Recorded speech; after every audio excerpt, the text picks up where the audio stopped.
You know the name. You know the number.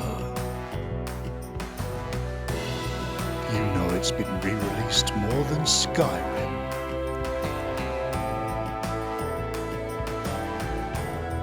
It is, of course, James Pond 2, codename Robocod. Part fish, part machine, all trout.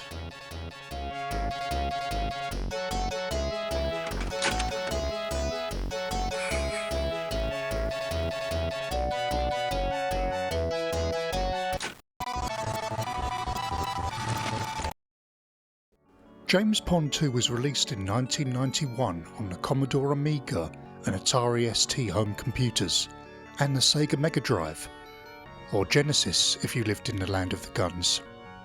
Shortly after that, the floodgates opened and anything capable of running game code had a port of Robocod.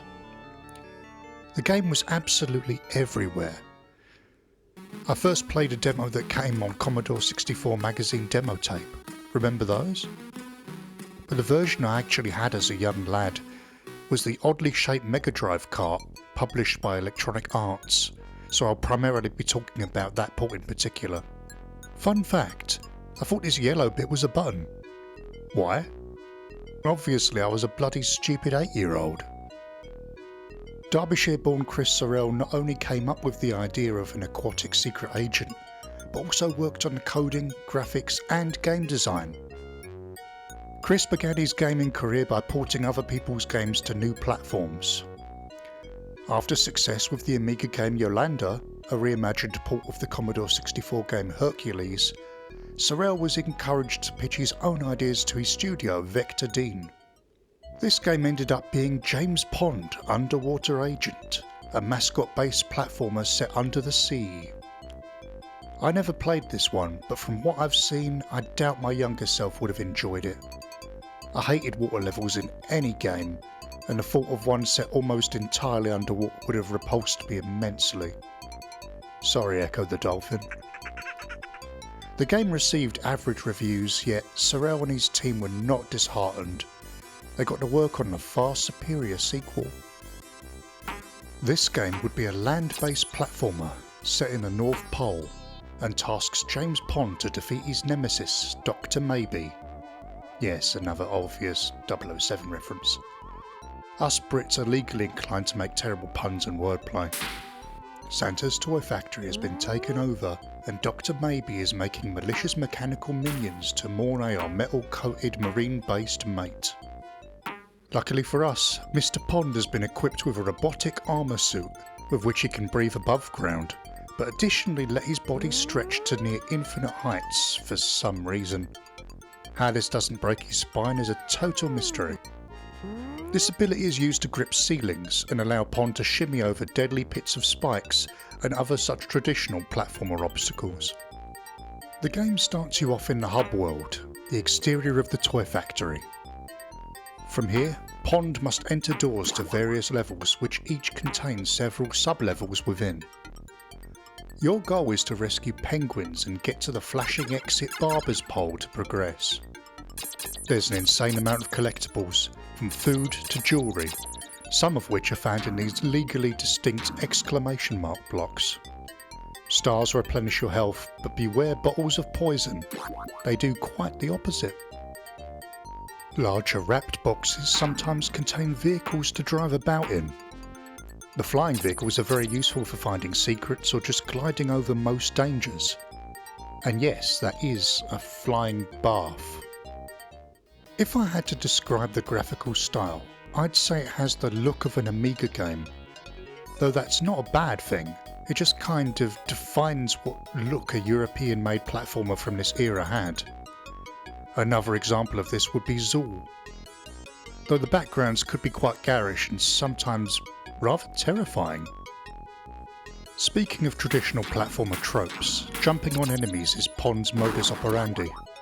Despite being both a secret agent and a Robocop ripoff, he doesn't carry any sort of gun or weapon, so the weight of his bulky armour will have to suffice. There are several enemy varieties, some of which move incredibly erratically, so don't get complacent lest you end up battered and in need of a sturgeon. Your health and lives are represented by Mr. Pond himself. His fishy fingers on the left indicate the number of lives remaining. The green pucks in his right hand show current health points. Lose those and you'll be playing a golden carp. Screen-filling bosses are present and correct, as one would expect from a platformer of this vintage. They take the form of massive toys developed by Dr. Maybe to cause a reasonably unhappy Christmas. A teddy bear, a toy car, a duo of ballerinas made more awkward with the random mirrored control scheme gimmick.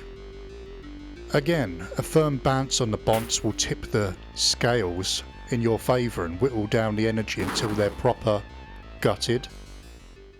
The music is fairly memorable, composed by the late Richard Joseph. How exactly he was able to literally rip off the Robocop theme tune without being sued is beyond my comprehension.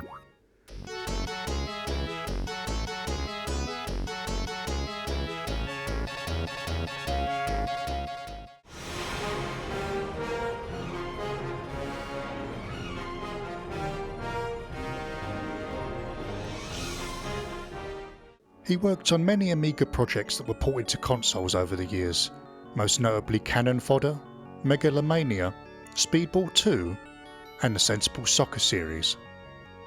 Unfortunately, he also did the music for the Mr. Blobby Amiga game, clearly a blip of poo on an otherwise clean bedsheet. The game's main hub music has stuck in my head for the past few decades. It's really catchy.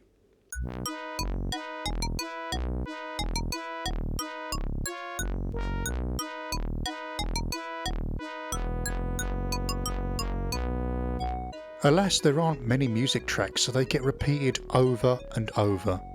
It can become a bit annoying eventually. A bit more variety would have been brill. Keen-eyed viewers from the UK may have noticed a significant chocolate biscuit bar popping up every now and then.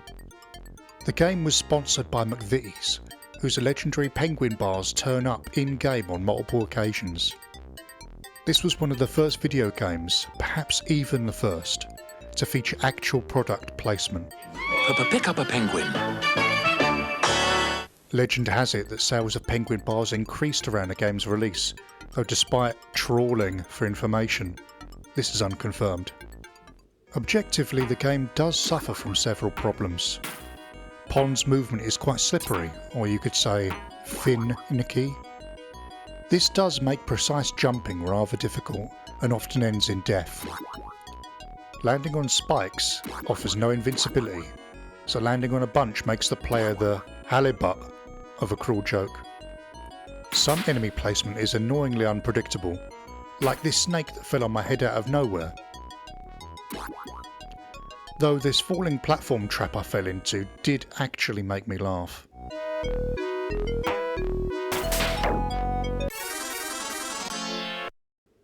The ballerina boss throws a brand new mirror control mechanic in the mix without warning, throwing off all rhythm and almost guaranteeing failure.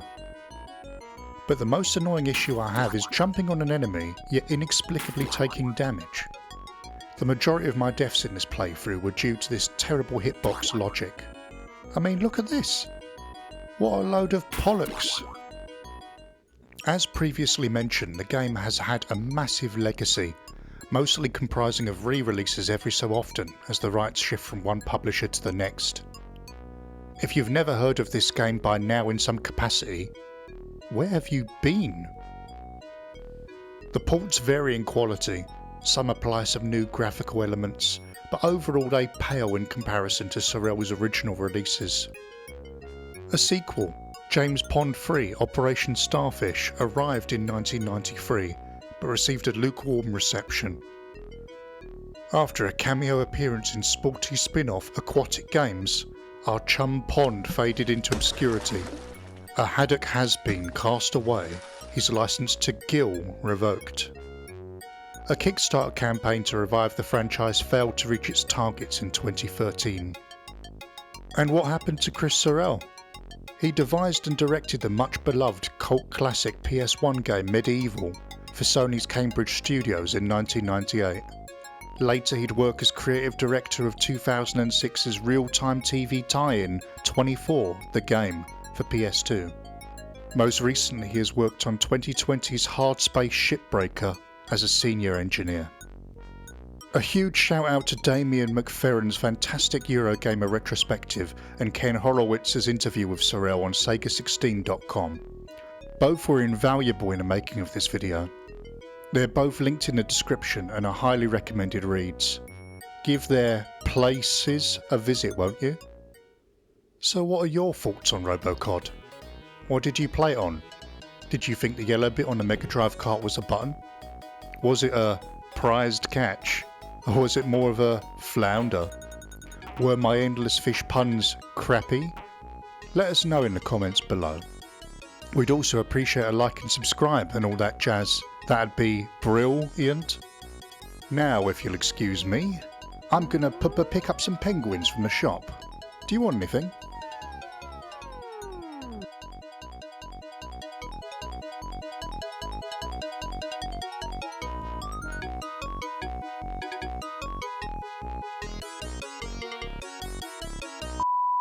Minions to Mornay are mechanically mechanical minions to Mornay are